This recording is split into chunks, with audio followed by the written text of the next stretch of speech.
Kaixo, ongi etorria, volumenen kalkuluak egiterakoan, jakin behar dugu zer unitate erabili daitezken. Eta hortarako hemen eskema zabal bat duzu, eta ikusteko ditugula volumenaren unitateak, edukiarenak eta masarenak, eta behin arteko erlazioa. Orduan, volumena nola neurtzen da? Kubikoekin. Kilometro kubikoa, hektometro kubikoa, dekametro kubikoa, metro kubikoa, dezimetro kubikoa, zentimetro kubikoa eta milimetro kubikoa. Batetik bestea joaterakoan, gogoratu zaitez, bider mila egin behar dela. Txikiagoa baldin bada eta zati mila handiagora baldin bagoaz. Horran hemen komak hirunaka mugitzen dira. Bitartean, edukiera erabiltzen da litroa. Oinarri bezala, torran ditugu kilolitro, hektolitro, dekalitro, eta gero ditugu dezilitro, zentilitro, mililitro. Zer gertatzen da? Hauek dihoaztela 10 Orduan, dekalitro batek ditu 10 litro. Eta zentilitro batek ditu 10 mililitro. Eta azkenik, masa, ura denean, zer gertatzen da? Litro batek pisatzen dula kilogramo bat. Eta dezilitro batek hektogramo bat. Eta mililitro batek gramo bat. Hau dihoazte erlazionatuta. Ordan, kilolitro batek tona bat. Zer gertatzen da? Guk ikasten degula, batez ere hau, lotura hau. Dezimetro kubiko batean, litro bat sartzen da, eta kilo bat pisatzen du. Hau, dezimetro kubiko bat baino txikiagoa da. Baina, pentsatuko bagenu, hau dela dezimetro kubiko bat, sartuko litzake litro bat, beraz, kilogramo bat pisatuko luke, urez betetzen badugu. Laburtzeko, guk ikasten duguna hau da, dezimetro kubiko batek pisatzen du kilogramo bat eta sartzen da litro bat. Lotura hau oso importantea da. Eta gero, dudarik gabe, egiten badugu denak zati mila, hau da, zentimetro kubiko batek, mililitro baten baliokidea esango dugu dela, eta gramo bat pisatzen duela. Orduan hasiko gara ariketak egiten, adibidez, lehenengoarekin. Eta esaten badigute, zenbat litro dira? Orduan, joan behar dugu onera. Litroak norekin daude lotuta? Dezimetro kubikotan. Hemen, orduan pasa behar dugu, horrela, 1, 2, 2 pauso. Eta pauso bakoitzean, mugitzen da, 3. 3 eta 3, 6 mugitzen da. Orduan, gelditzen zaizkigu, 1, 2, 3, 1, 2, 3 litro. 2 milioi litro, izugarri da, ezta? Ikusten duzun bezala, hemen ikaragarri handitzen dira momentu batean. Bigarren ariketan jartzen du zer handiagoa, 0,023 kilometro kubiko ala 520 dekametro kubiko. Orduan biak pasabaretugu unitate berdinera. Bi aukera daude. Edo pasatzen dugu biak adibidez hektometro kubikotara, edo pasatzen dugu kilometro kubikoa dekametro kubikotara. Orduan hori da ingo duguna.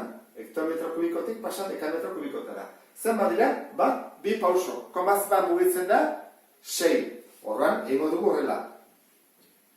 Horrela dago, 1, 2, 3, 4, 5, 6. Hemen 3 0 daude. Orduan nola gelditzen zaigu?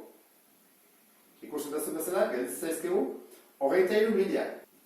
23.000 dekametro kubiko. Zendat bietan handiena beraz, hau ez da, 0,023 kilometro kubikoa. Hirugarren ariketa honetan, goazen pentsatzea esaten digutela zenbat tona dago hemen. Orduan, egin batko duguna pasa bai hau eta bai hau, nora, tona norekin dijoa metro kubikoekin. Orduan ikusi batko dugu zenbat metro kubiko dauden. Kilometroak kubikoak pasatzerakoan metro kubikotara, 1, 2, 3. Beraz, mugitu baretugu, 9. Orduan, hemen dijoazte, hola baldin badugu, 1, 2, 3, beraz da, 190, eta beste 6-0, 1, 2, 3, 1, 2, 3. Ditugu, 190 milioi tona. Eta 254 hektometro, 1, 2, beraz, koma mugitu behar dugu, 6 edo 6-0 jarri. 254 milioi tona. Zenbat da? 384 milioi tona. Ikusten dezun bezala, oso zenbaki erraldoia ateratzen da.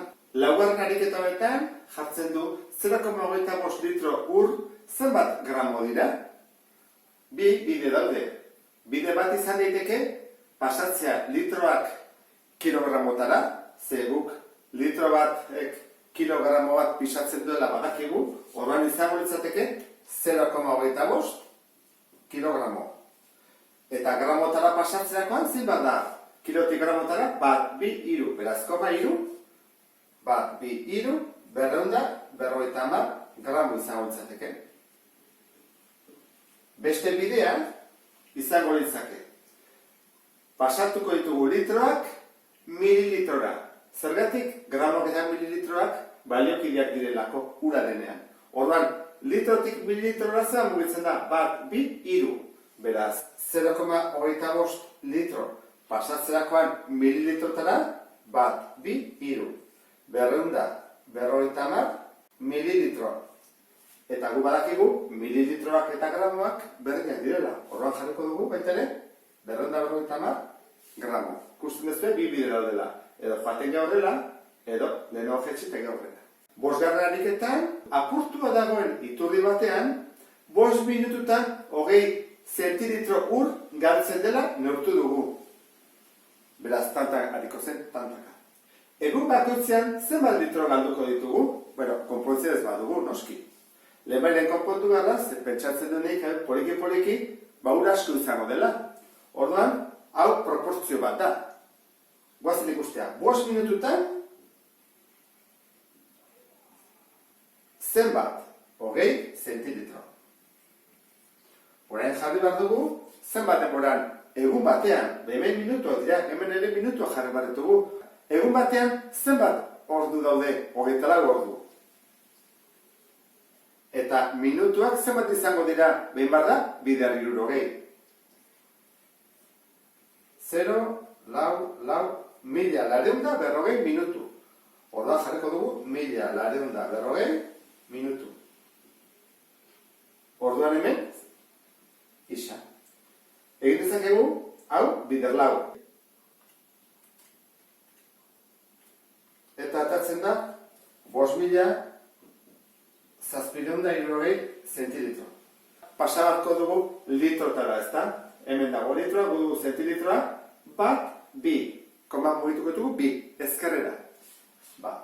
Bat, bi, 57,60 litro. Egun bakutzean, horrek esan edo, egokia dela, konpontzea alden den bailen, baiturri hori. Eta honekin bukatzen ditugu unitatea. Beste bat arte, agur!